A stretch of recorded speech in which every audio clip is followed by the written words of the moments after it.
Global efforts to end malaria and the human suffering it causes have made huge strides since 2000. Public and private donors have targeted hard-hit countries by funding programs like this one in Kenya. The World Health Organization's latest report on malaria says 3 million lives, mostly those of children, have been spared. The death rate has been cut by nearly half. Dr. Robert Newman heads the organization's global malaria program. There's been a large increase over the last 12 years in financing for malaria control efforts, and that has purchased life-saving commodities like long-lasting insecticide-treated bed nets, insecticides for indoor residual spraying, diagnostic tests, especially rapid diagnostic tests, and antimalarial medicines. Malaria is a plague in more than 100 countries, mostly in sub-Saharan Africa, Latin America, and Asia. Dr. Newman expects the number of deaths from malaria to drop even more over the next 10 years. I do think that we're going to see an incredible decade of success ahead, especially as people realize that this is a proven public health investment, that there's a tremendous return on the investments that are made to date, and that we have millions more lives that can be saved over the next 10 years.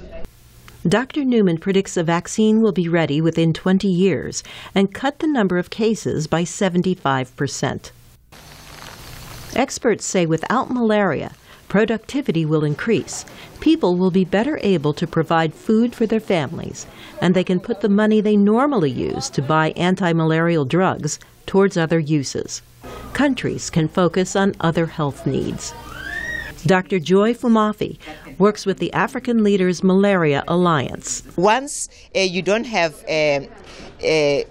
wards in children's wards in hospitals dominated by malaria, children who are suffering from malaria, like you currently have in a lot of these malaria endemic countries, you are going to free up a lot of resources that are going to combat the other diseases that are challenging our communities.